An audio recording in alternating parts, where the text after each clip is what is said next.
Tentando aqui de novo. Eu tava conversando com o Carl.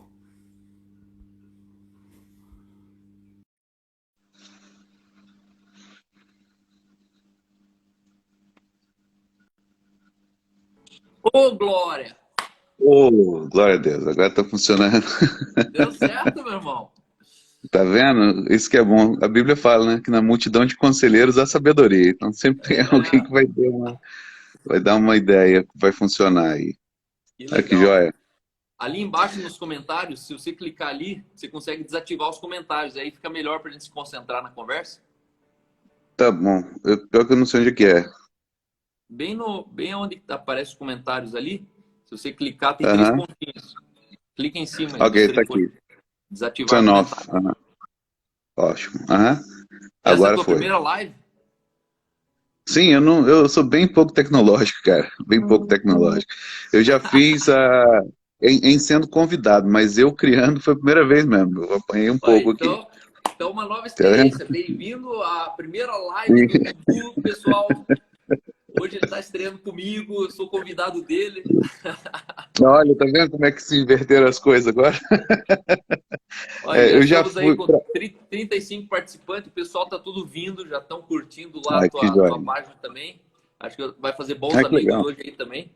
Então, em primeiro lugar, deixa eu introduzir aqui o Dudu, como é que a gente se conheceu. Em 2015 ou 2016, eu estive na Austrália, fui É. para 15 dias na Austrália e mais 10 na Nova Zelândia.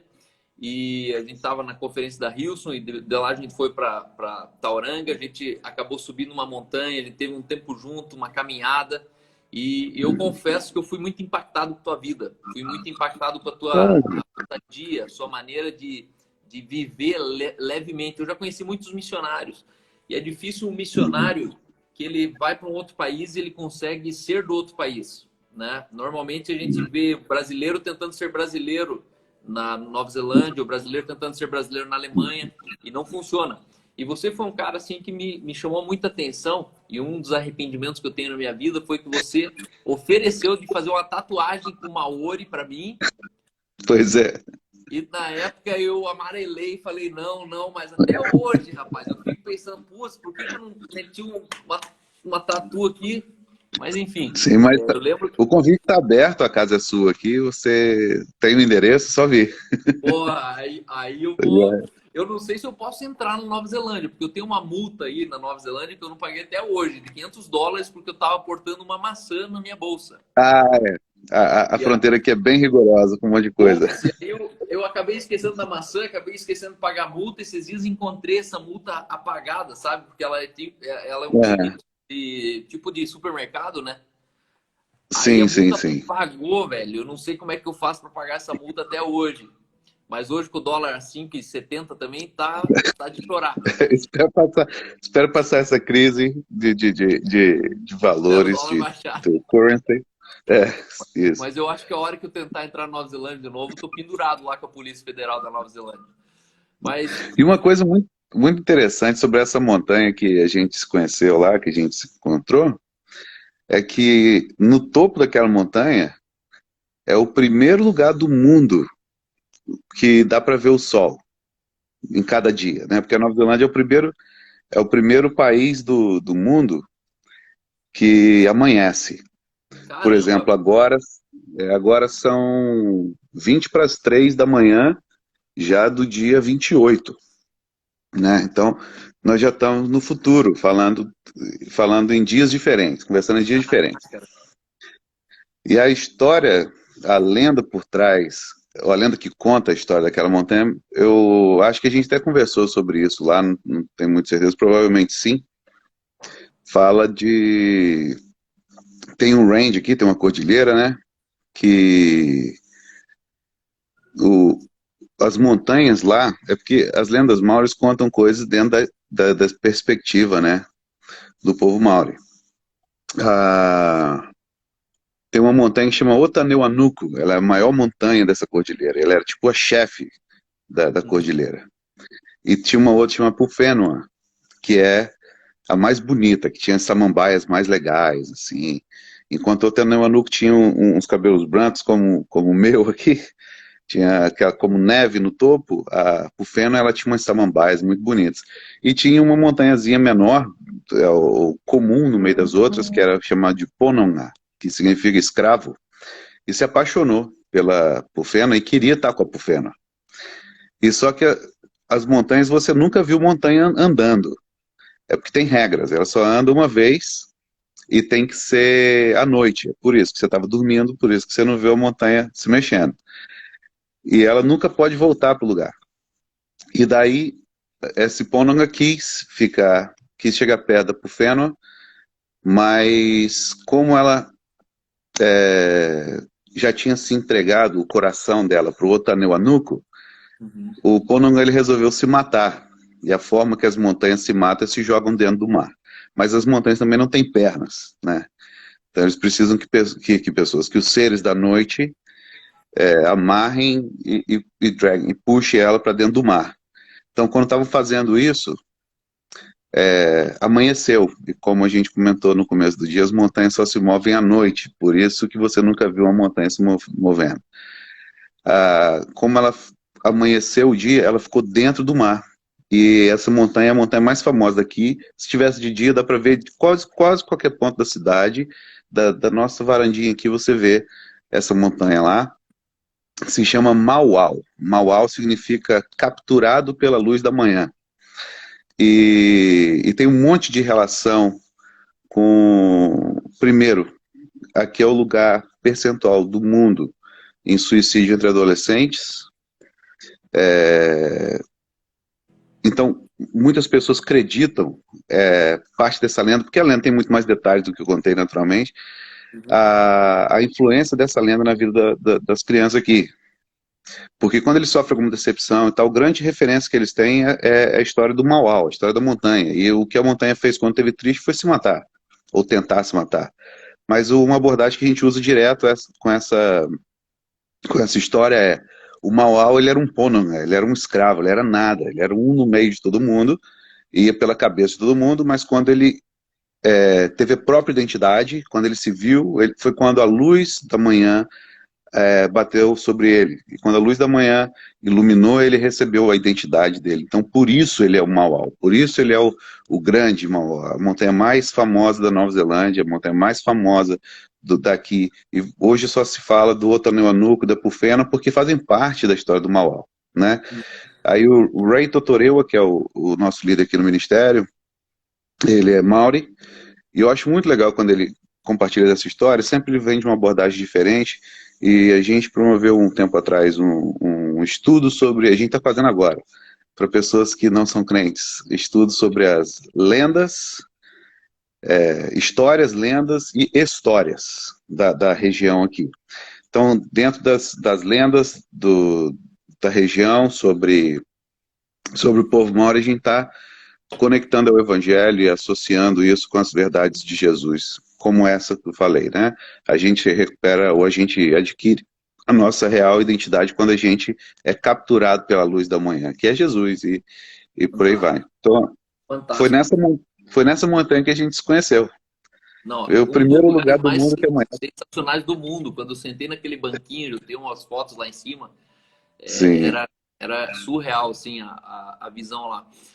Antes da gente entrar um pouco já na sua vida, conta um pouco pra gente sobre Nova Zelândia. É uma ilha vulcânica, é muito recente. Eu, particularmente, gostei da Nova Zelândia, porque a Nova Zelândia ela é um resumo das coisas mais lindas do mundo. Então, você quer saber de montanha, você vai para a Suíça. Você quer saber de praia, você vai para Califórnia. Você quer saber de... Só que parece que na Nova Zelândia tem um pouco de cada um. Tem um pouco da melhor montanha, tem um pouco da melhor praia, tem um pouco da melhor natureza.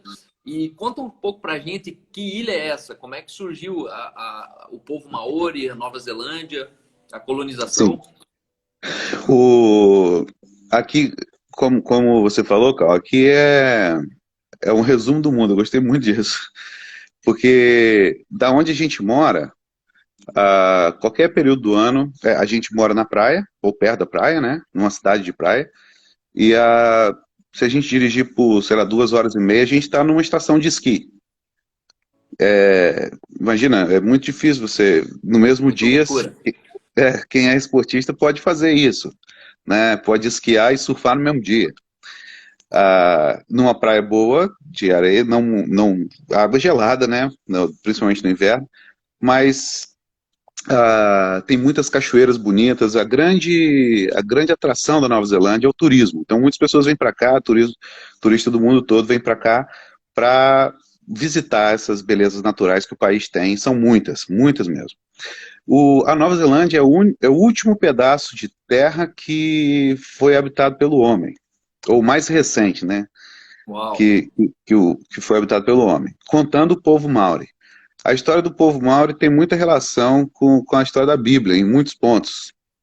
Desde a Torre de Babel, então eles estavam procurando pela terra deles, chegaram no mar, falaram, não, essa não é a terra que o Criador deu pra gente, porque no entendimento Maori eles estavam procurando, quando Deus falou, confundiu as línguas, na história aqui, fala que eles estavam procurando a terra que eles pertenciam, ou a terra que a língua deles pertencia, que eles também. Por isso que o povo Maori fala, quando ele se apresenta, quando eu me apresento para você, eu falo, olha, eu sou o Dudu, eu sou de Campos dos Goitacazes, no Rio de Janeiro, e coisas desse tipo. Eles vão falar assim, ó, eu pertenço àquele rio, eu pertenço àquela montanha e eu pertenço àquela terra.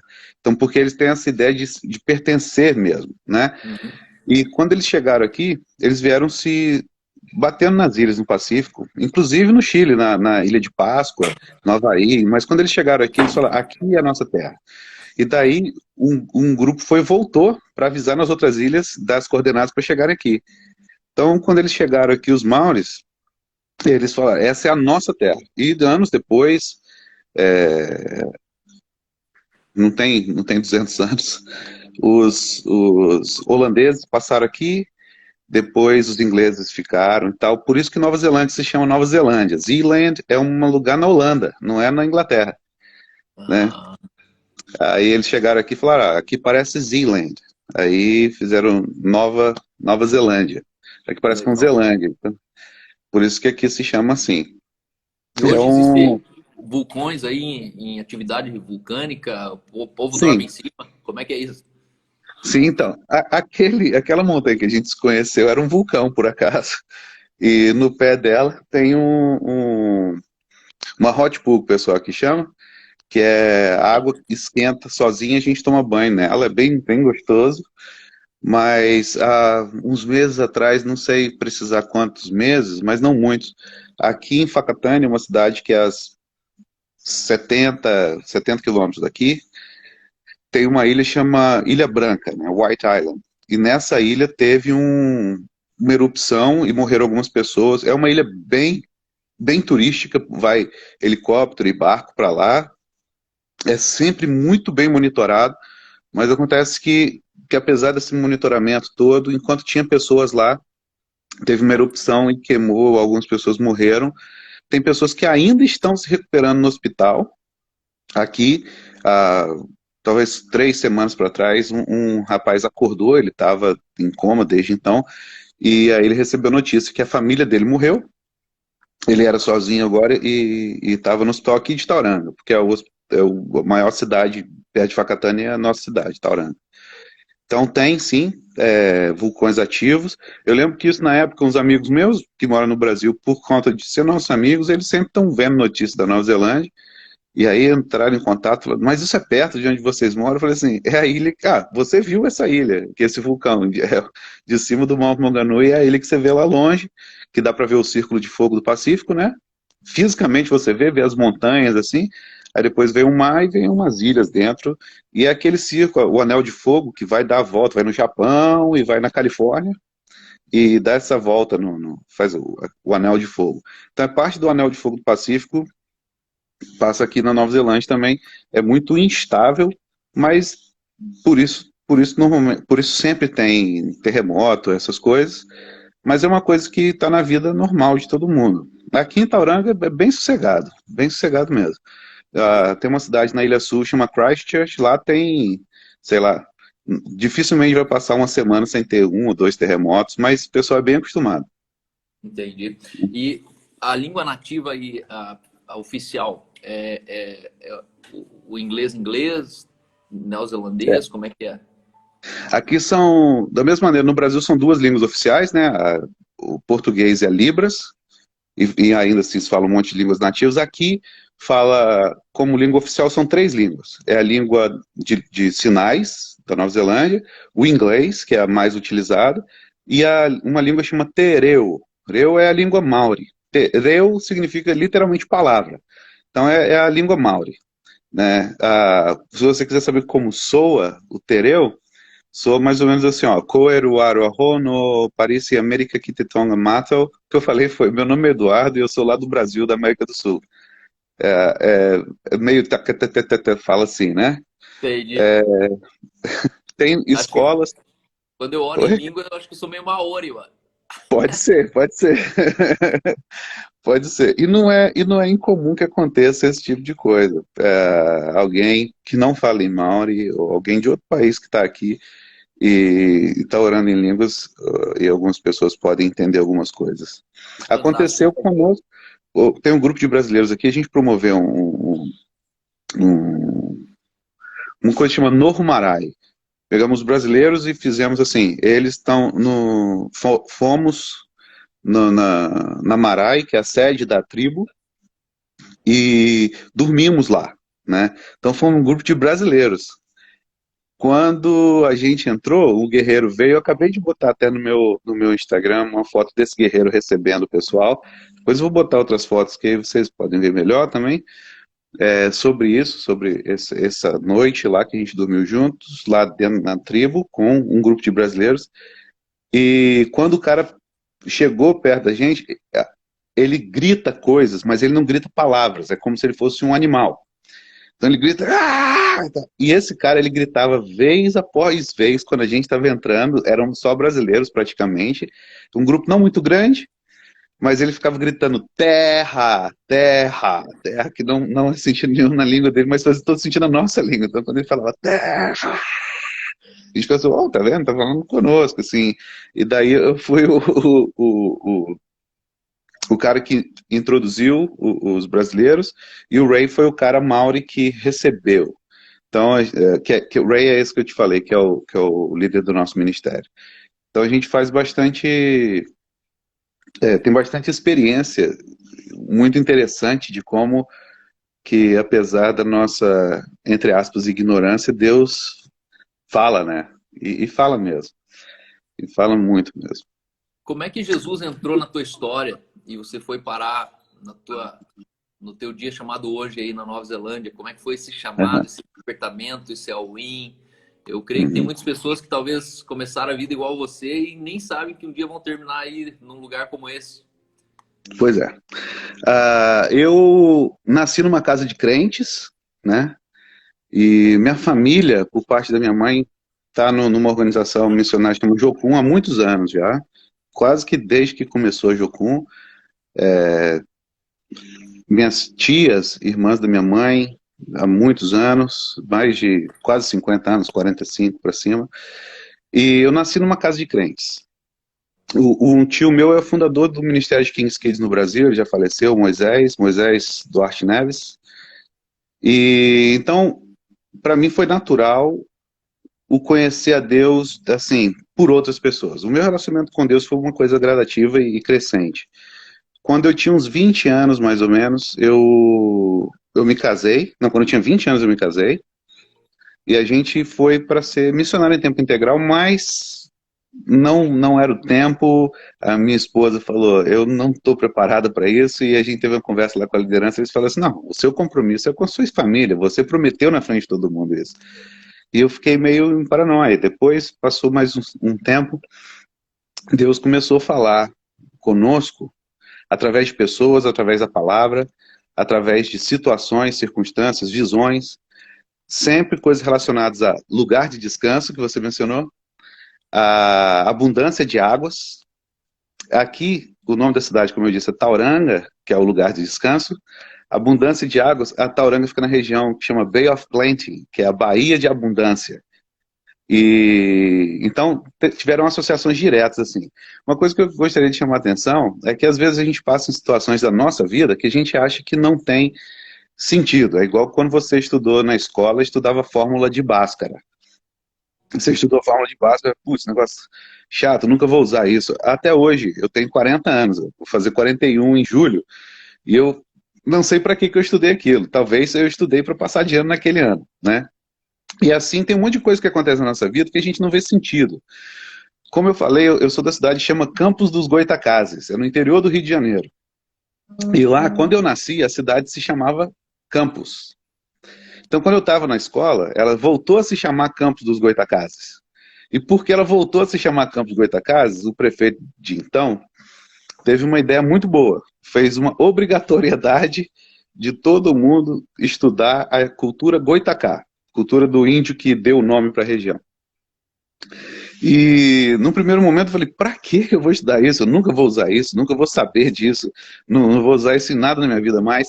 Mas acontece que naquele tempo, naquele lugar, Deus estava plantando já no meu coração, na minha mente também, duas coisas pelo menos. Uma era o interesse em antropologia.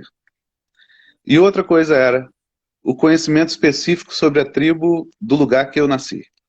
Então quando eu cheguei aqui, depois desses anos todos, quando eu cheguei aqui, porque a expressão Campos dos Goitacazes, quando você fala em Maori, né, vai ser Goitacatefenua. Fênua é tanto a terra que você vem, quanto é o útero da sua mãe. Então, quando você diz, eu sou da terra dos Goitacazes, eu estou dizendo literalmente que eu sou um Goitacá. Então, quando eu disse aqui que eu sou da terra dos Goitacazes, o pessoal, interessante. Tá. E aí, quando acabou meu speech, minha apresentação, minha conversa, eles perguntaram assim, como que é um Goitacá? Eu sabia como era um Goitacá. E uma das coisas interessantes sobre o Goitacá é que o nome, um dos possíveis significados do nome, é relacionado ao caranguejo, igual o Guaiamum, né, o Guaiatacá. E aí quando eu falei que era um caranguejo, o símbolo, eu não sabia disso, o símbolo de onde eu moro aqui, da tribo em volta dessa baía, que chama, em inglês é Welcome Bay, mas em Maori é Rangatawa, aqui se chama, quem é daqui é apelidado pelos outros maoris de Papacacorangatawa, é o caranguejo do Rangatawa. Aí, voltando que você falou do negócio da tatuagem, que você vai voltar aqui para fazer, uma das coisas que eu tenho tatuado é isso aqui, ó. E é associado à minha identidade, da onde eu venho e da onde eu sou. Então, eu pertenço a esse lugar hoje, nossa família, nós fomos adotados por aqui, nós fazemos parte de uma tribo chamada Natipukena, e aqui a nossa Marai, a gente fala Marai, né, que é Tefetoterangi, e o que nos conectou num primeiro momento foi essa coisa que, quando eu ouvi primeiro lá atrás, eu pensei assim, não tem sentido nenhum, não sei para que eu estou fazendo isso, depois me despertou tanta coisa no meu coração.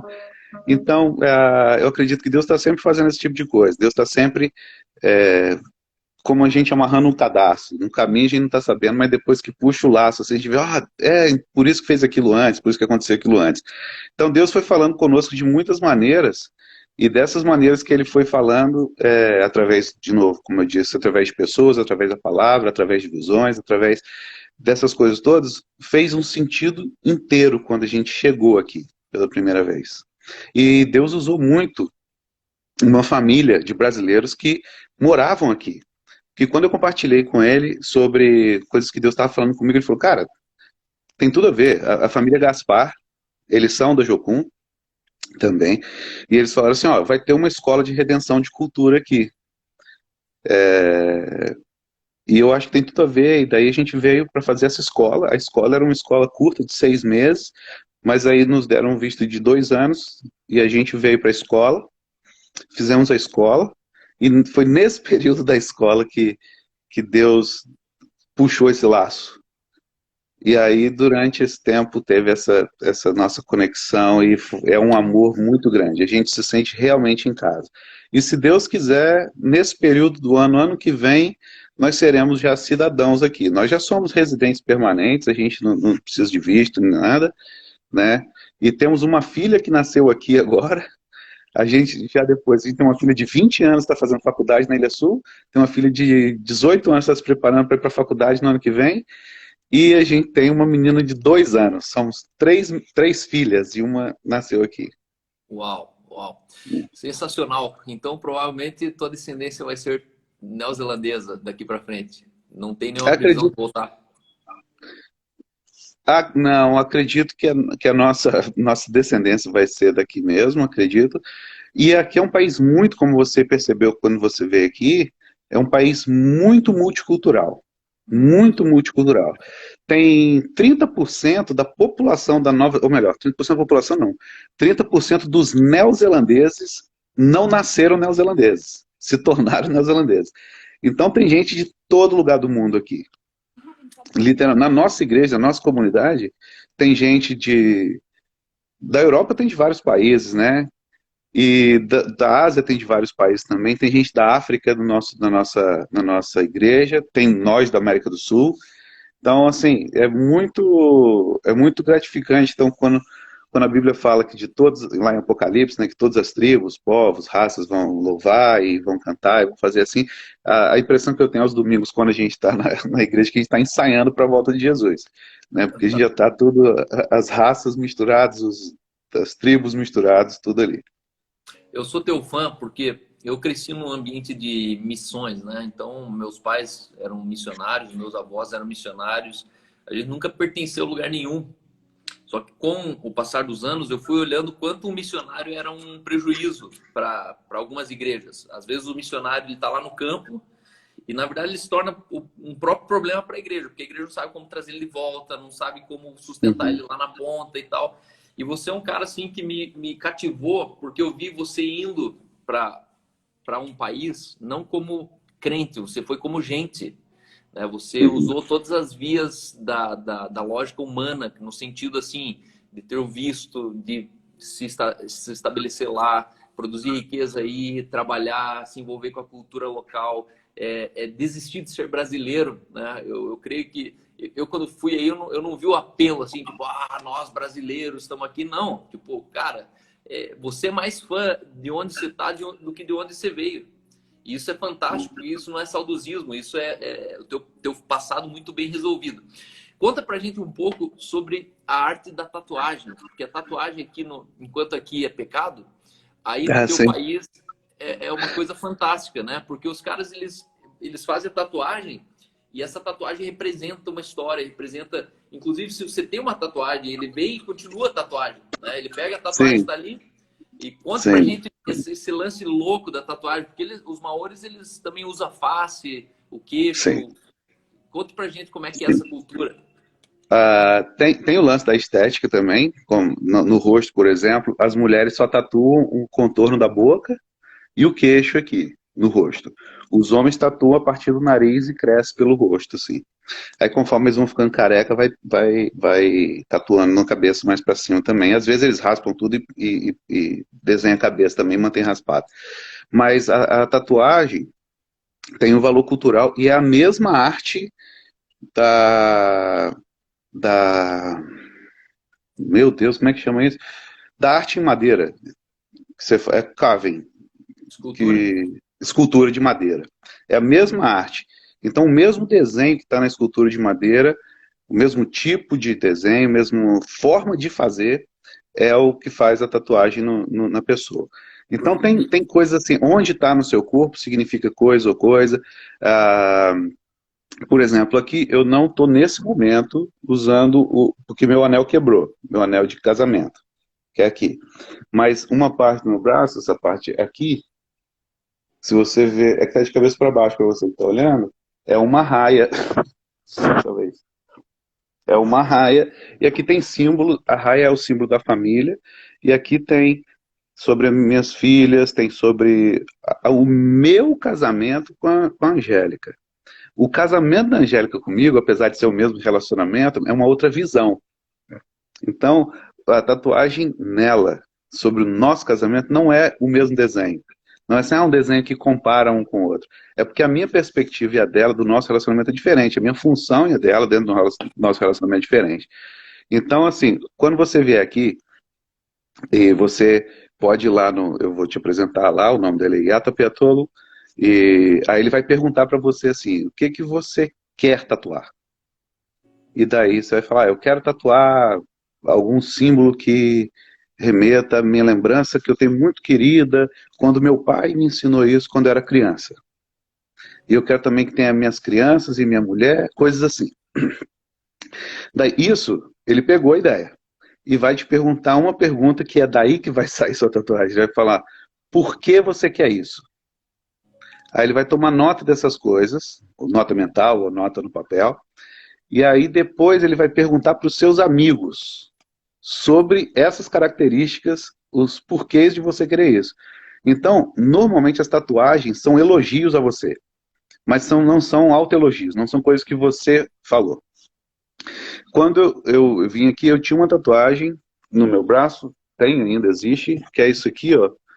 É um símbolo de judeus, a estrela, Davi e o peixe. Resumindo, diz que Jesus é Deus, porque é a primeira aliança de Deus com o homem através de um povo, depois a aliança através de Jesus para toda a humanidade. Aí o cara que um dia, ele falou assim, isso é o que é? Aí eu falei para ele, isso aqui é que Deus fez uma aliança com o povo de Israel, o povo judeu, e através do povo de judeu ele veio Jesus que fez aliança com a humanidade. E tal, que legal. Daí ele fez um adendo aqui puxando para baixo. Aqui é um bicho com o olho aberto, com o nariz aberto, com a língua para fora. E no caminho tem uns dentes de tubarão e tal. Mas resumindo ali, está falando que o Criador, esse é o símbolo do Criador, que o Criador respirou, né? Para dar o fôlego de vida. É o que o Criador é resiliente, ele não desistiu. Então foi a leitura que ele fez de uma coisa que eu falei da aliança de Jesus, através de Jesus com a humanidade. A forma que ele colocou aqui foi: o Criador não desistiu.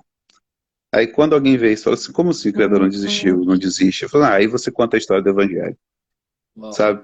Então e minhas tatuagens, nenhuma delas eu escolhi nada. Você só recebe. Tem isso também, mas no caso você vindo aqui, você vem como família, como funnel, né? E aí você é apresentado e você pode naturalmente aprovar ou não aprovar antes de fazer. Só que ele não vai fazer um decalque, não. Ele vai fazer direto em você. Fantástico, muito bom. Da próxima vez, provavelmente eu vou ter coragem. Conta pra gente, qual foi o teu dia mais difícil em terras neozelandesas? Existe um dia assim que você foi assim no ápice do sofrimento? Sim. Ou o dia assim que foi dolorido, momento ali que você estava longe? Sim, teve tempos, tiveram algumas situações que eu gostaria de compartilhar uma. Logo que a gente chegou, a gente se mudou para nossa casa e era agosto, muito frio mesmo. A casa que a gente conseguiu na época alugar era muito, o isolamento dela não era bom e tal. E a gente se mudou para aquela casa, éramos 4 pessoas, e mudamos então para casa, 4 pessoas e 4 malas. E a casa vazia, e a gente, sabe, sem saber como é que ia fazer, como é que ia ser, como é que ia ter nada. E nesse dia, uma senhora bateu na nossa porta, o nome dela é Tânia, nunca mais a vi. Ela bateu na nossa porta e falou assim, oi, vocês são nossos vizinhos e tal? A gente falou, somos sim. Ela falou assim, a mudança de vocês chega quando? Eu falei, não, a mudança nossa é nós, não, somos nós, já chegamos, né? A gente estava pensando em botar umas cobertas no chão, dormir nós 4 juntos e cobrir por cima, né? Que o corpo de um esquentava o outro e tal. E aí ela falou assim, olha só, eu moro aqui do lado, e o meu partner, o meu parceiro de vida, o meu marido, namorado, mora na rua de baixo. Eu tenho crianças e ele também, a gente está se mudando para uma outra casa maior. Vem na minha casa, olha as coisas que eu tenho, vai na casa dele, olha as coisas que ele tem, tudo que a gente tem 2, se você quiser um, você escolhe um e pega para você. Então, do mesmo jeito que foi, assim, como eu te disse, a gente fez isso, então nós não dormimos no chão, nós dormimos numa cama no primeiro dia, né, no primeiro dia nessa casa. Mas a gente já dormiu no chão em outras situações, tô falando especificamente desse porque foi um negócio tão imediato, assim, foi um medo, um susto, mas ao mesmo tempo foi um passo que a gente deu, apesar disso, que eu vi que o cuidar de Deus desde o do começo, né? Então a gente morou nessa casa que eu mencionei pra você durante 2 anos, né? Os nossos 2 primeiros anos aqui na Nova Zelândia foi nessa casa. Que ano foi isso? E foi em 2012. 12. 2012. E daí a gente já passou por outras situações também, principalmente na parte financeira, né? Porque aquele negócio, a gente vivia pela contribuição, e eram pessoas principalmente do Brasil.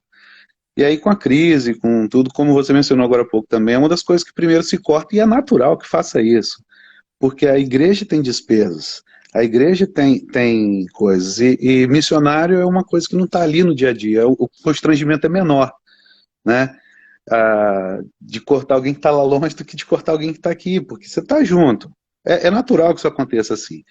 Então, conosco aconteceu isso também. Mas a gente, Deus foi abrindo portas aqui. Eu trabalho como pastor numa igreja batista. Eles me pagam o equivalente a 10 horas por semana. Mas eu faço trabalho de cuidado pastoral para os povos das ilhas do Pacífico que vêm vem trabalhar aqui na Nova Zelândia. Então, o povo de Tonga, de Fiji, de Vanuatu, de um monte de lugares, das Filipinas e tal, eles vêm para cá durante season para trabalhar aqui e eu faço o cuidado pastoral para eles, porque eles precisam ter um suporte, né? E essa é a forma que Deus nos usa aqui e usa também para nos abençoar. E através disso, é, a maior parte do nosso sustento vem disso. Naturalmente, a gente coloca como prioridade o bem-estar, o chamado, mas através disso, ou isso se incorporou ao nosso chamado, né? São coisas que a gente faz de coração e recebemos por isso ainda. Não é muito dinheiro, não estamos ricos nem nada, até gostaria, para mim não é problema nenhum, mas não é parte do nosso chamado aqui. Como é E que é Deus nos abençoe. como é que está a situação da igreja hoje na Nova Zelândia? Tem muitas igrejas boas, deve ter também as igrejas do marketing, a igreja do holofote, do palco, mas como é que tem sido o crescimento do evangelho entre o país? Ó, a denominação predominante aqui, ou a igreja predominante, é a igreja anglicana. Então, e essas igrejas anglicanas tem umas super grandonas, tem umas bem fechadinhas. Tem umas igrejas anglicanas na Ilha Sul que hoje são bares, né, boate, coisa assim, porque é uma estrutura legal, uma construção bonita e não tem a gente mais. Tem uma igreja metodista aqui na minha cidade que virou funerária. Porque o pessoal foi ficando velho, acho que já viraram os próprios clientes ali, né? A igreja não renovou. Tem igreja de programas, tem igreja que tem esse lance dos holofotes e tal e tudo, mas são bênçãos na comunidade. A nossa igreja é uma igreja de bairro, é uma igreja batista, Welcome Bay Baptist Church, é uma igreja bem pequena, tem 150 pessoas mais ou menos. A faixa etária, graças a Deus, está renovando, que era assim, como eu falei, eu tenho 40 anos. A gente era os caçula da igreja há pouco tempo atrás, há poucos anos atrás. Então, assim, era uma faixa etária com um gap muito grande, porque tinha os avós. Aqui na nossa cidade agora tem uma universidade, mas até pouco tempo atrás não tinha. Então, muitos jovens, quando chegavam na idade universitária, eles se mudavam. E daí perdia aquele elo, aquele vínculo, porque eles se mudavam juntos, então eles iam para outro contexto, né? Mas agora tá se firmando. E uma coisa muito interessante que eu quero chamar a atenção é nesse período de coronavírus, porque aqui fechou mesmo. São 4 níveis de alerta. A gente está no alerta 4 agora. Se Deus quiser, amanhã a primeira-ministra vai dar o pronunciamento, nós vamos mudar para o 3. Aí por algumas semanas, aí por 2, dependendo de como for a avaliação. Mas, apesar depois eu volto nisso. E aí a gente está se comunicando pelo um programinha chamado Zoom. né? Que eu também não sei fazer por mim mesmo, as pessoas fazem, me adicionam, e daí a gente tá tendo essas reuniões, está sendo super legal, como que os senhores da igreja, os coroas, estão tudo interessados em fazer acontecer isso, e os jovens estão podendo mostrar também os dotes tecnológicos, isso está sendo bem legal. Sobre a quarentena aqui, o meu trabalho é considerado trabalho essencial, então eu não estou preso em casa. Aliás, eu tenho, por exemplo, ontem eu cheguei em casa umas 8h30 da noite e hoje eu tenho compromisso desde 6h30 da manhã, numa cidade do lado aqui. Então Passar a noite de vigília. tá uma bênção. Bom, eu não quero tomar muito teu tempo aí, talvez a live caia daqui a pouco, de hora em hora ela termina, ela encerra sozinha. Aí, Beleza. se ela cair, a gente volta aqui para ir para a reta final. Mas você consegue pontuar 3 coisas que você entendeu que te fez viver essa vida louca que você vive? Por quê? Você podia muito bem agora se estabelecer, começar a olhar alguns negócios em volta, ir tirando o pé da jangada, entendeu? Saindo fora, assim, Porque literalmente hoje você vive uma vida sem lucro. A tua vida é assim, tipo... Só que tua vida envolve mais 5 pessoas, mais 4, você e mais 4. Sim. Uhum. E a minha pergunta é entrar na tua cabeça e falar assim, cara, o que ele entendeu que a gente às vezes demora para entender? O que você entendeu para você ter tanta paixão por uma vida que talvez você podia estar em outro lugar empreendendo, podia ser dono de um comércio, você podia... Fale pra gente o que você entendeu. 3 coisas que você entendeu assim que te fez viver radicalmente. Porque eu fui lá na tua casa, eu vi as pessoas lá. Eu vi você indo velar um cara no dia que eu tava aí na tua casa, um cara tinha morrido lá na aldeia lá, e você tinha que ir até lá no funeral. E era assim, muito, muito real tudo que eu vi, né? Não era só um cara que estava visitando Nova Zelândia, era um cara que realmente tinha raiz ali, tinha uma voz ali, é um cara que tinha muito respeito com a cultura local. Mas tudo isso te fez, cara, uma chave virou aí em algum momento da tua história. Sim, 3 coisas. 3 coisas. Uma delas é Deus que chama e capacita. Então, aquele exemplo que eu dei, às vezes você está passando pela situação que você está passando, você não sabe por quê, mas tem propósito. Deus cuida. Ele capacita, ele chama, ele capacita, ele cuida. Outra coisa é quem começou a boa obra é fiel em completá-la. Outra coisa, talvez a mais importante, a gente estava conversando essa semana sobre isso aqui, Angélica e Clara, uma das minhas filhas. Jesus está voltando. As pessoas que viram Jesus subir, elas, a reação delas quando Jesus falou, eu estou voltando, gente. Elas venderam tudo, distribuíram para os pobres e começaram, é o que fala lá no livro de Atos, né? E a gente entende que Jesus está voltando. Então, se Jesus está voltando, a minha prioridade é Maranata, né? Ora vem, Senhor Jesus, eu quero que Jesus volte mesmo. E Jesus está voltando é um estilo de vida, não é uma pregação de acabar com tudo, né? Destruição, não é nada, não. É um estilo de vida mesmo. Porque se ele está voltando, a minha prioridade é essa, né? E é um cuidado, não que eu seja muito bom, não, mas é porque eu tenho um relacionamento com Deus, que todos são convidados a ter, que é assim, eu cuido das coisas de Deus. E Deus cuida das minhas coisas. Eu me dou muito bem nesse deal, porque se eu cuido das coisas dele, são as coisas que ele mesmo põe na minha mão para fazer. E se ele cuida das minhas coisas, eu posso ficar tranquilo. Eu não fico sempre tranquilo, não. Na verdade, quase nunca.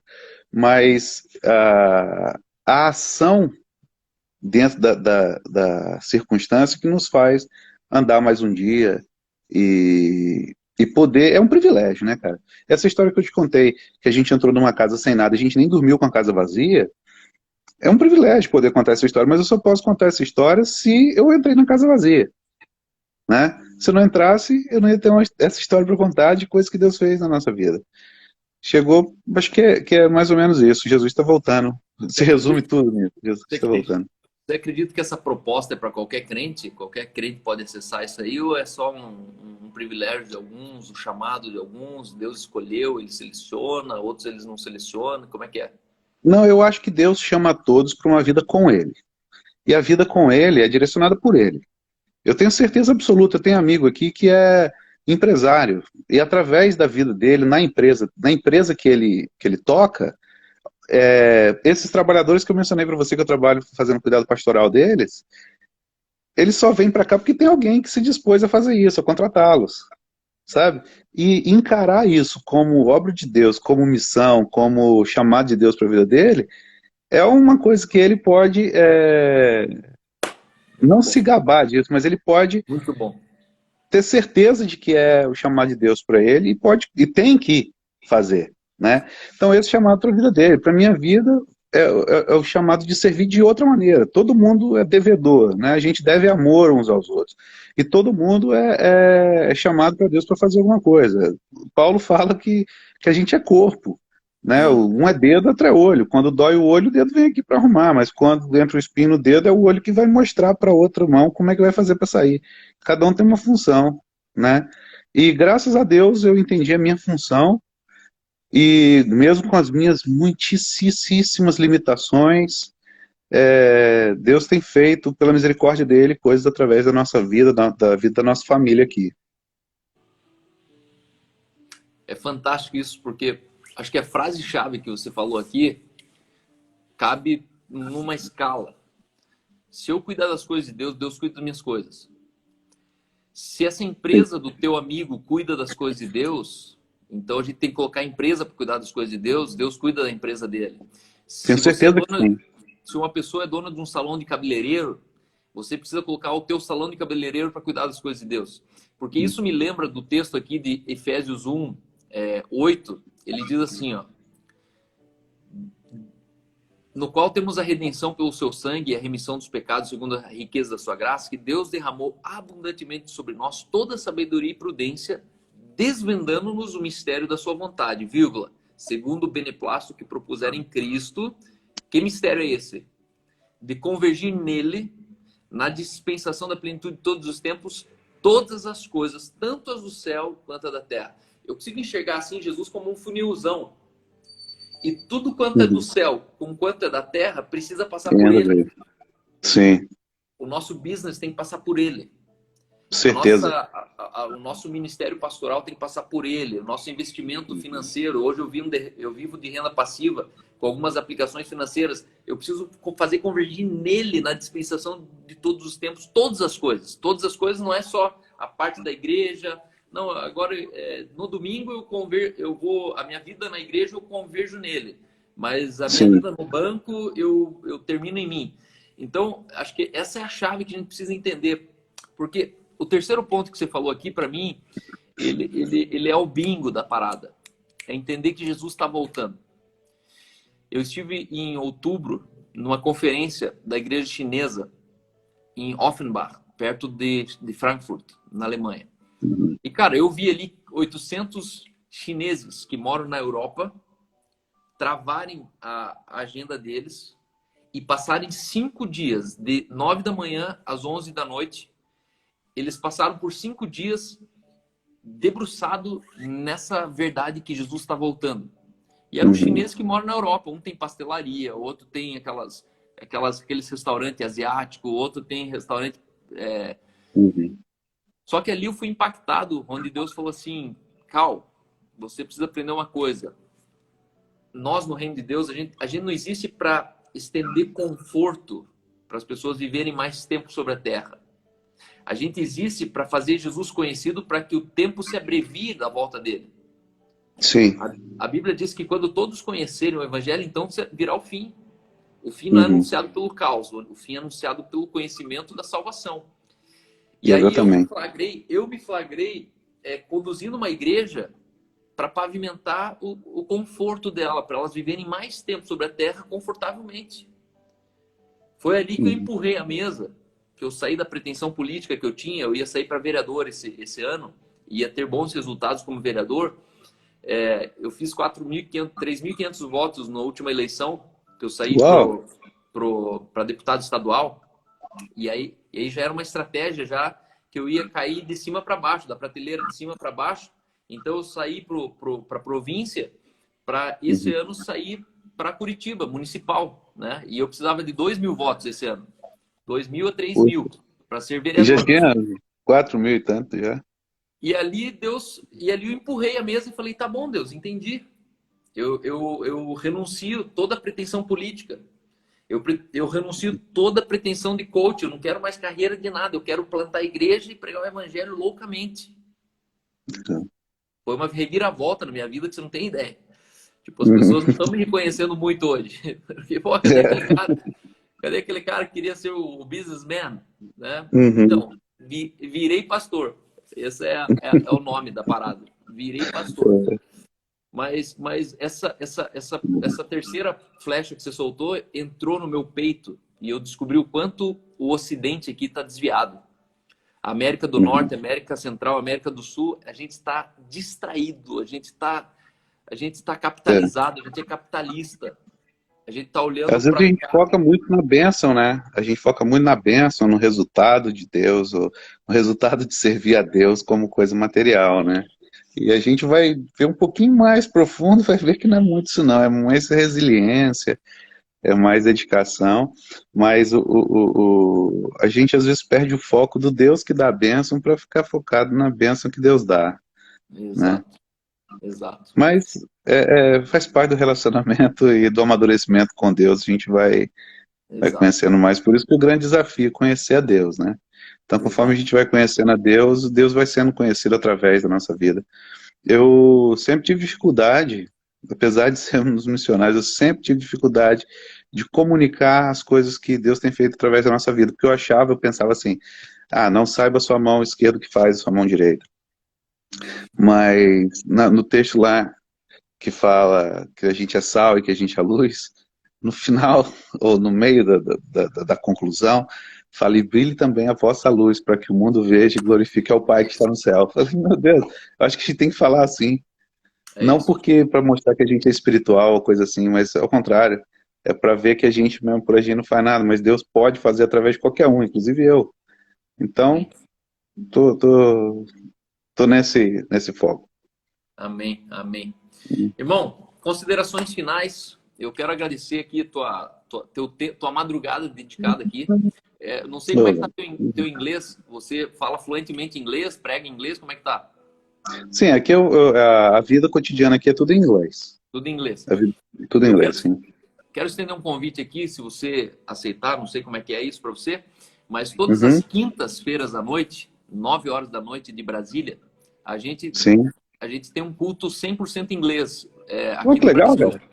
Então, é uma direção que Deus me deu para esse ano aqui, e a gente tem conectado países.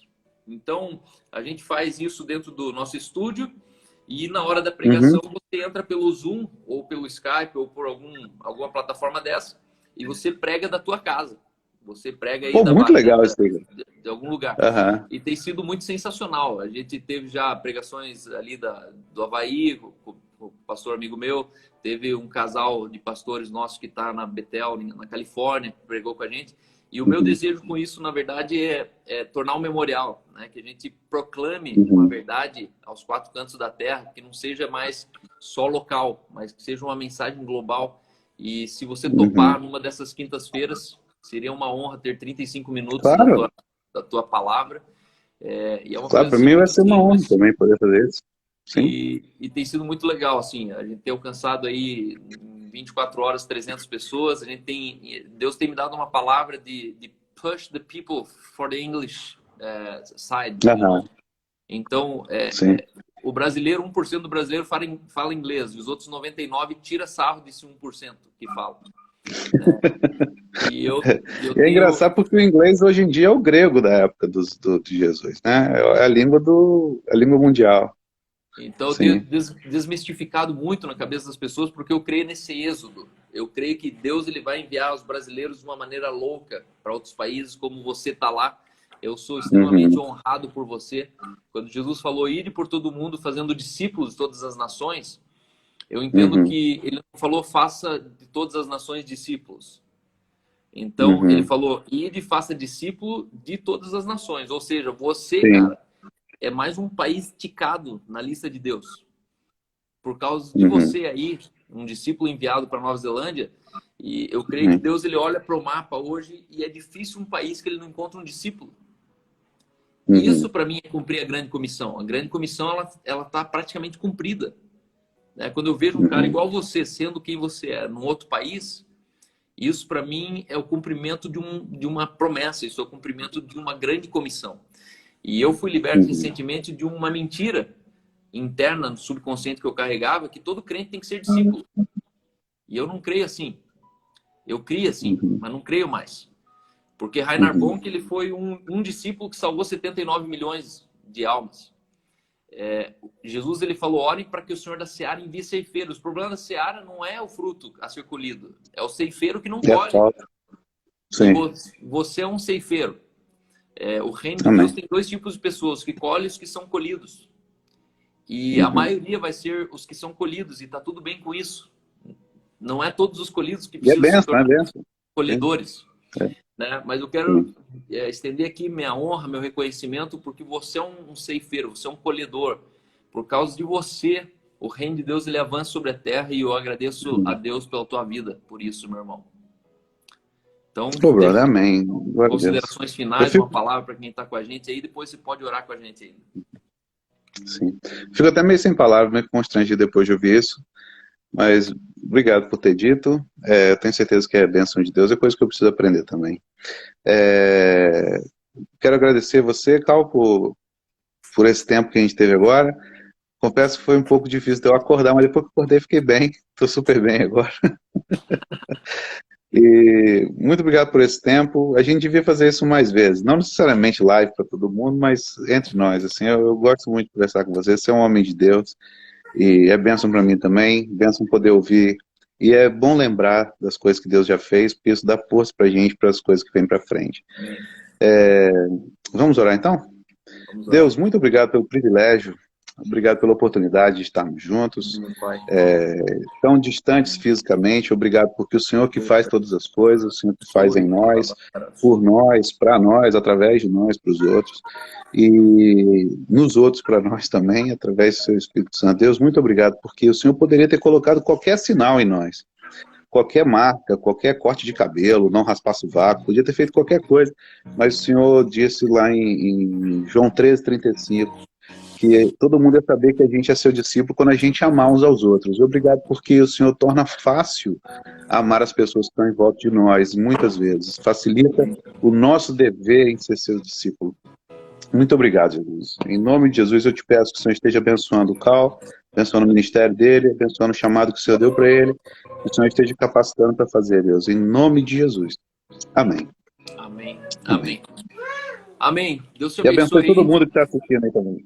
Pessoal, sigam o Dudu, sigam o trabalho dele. Se Deus tocar no teu coração, envie ofertas. A tua oferta é muito importante. Ele deve ter PayPal, ele deve ter algum meio ali, entre em inbox, ele tem algum meio de receber isso. E se você tem um chamado claro para Nova Zelândia, saiba que o Dudu é uma ponte estratégica. Deus vai te usar lá. Entra em contato. Como? Pode entrar em contato, estamos aqui para ajudar. Pode entrar em contato, com certeza. Ali existe um DNA de família de Jesus mesmo. É um cara que não é segregador, é um cara que não é ele não fica empresariando ninguém. Na verdade, ele quer realmente fazer discípulos e emancipar os discípulos. Então, entre em contato com o Dudu. E, Dudu, manda um beijo para a família. Manda um beijo para todas as tuas 4 garotas. E saiba que mesmo de longe te admiro demais, meu irmão. Você me ensina muito, me inspira muito. E conte comigo aqui em Curitiba, conte comigo no Brasil, no que eu pudesse te servir aqui, ser um braço, fazer uma correria para você. Pode contar comigo. Amém, brother. Muito obrigado. Deus abençoe. Amém. Amém. Valeu, tchau, tchau.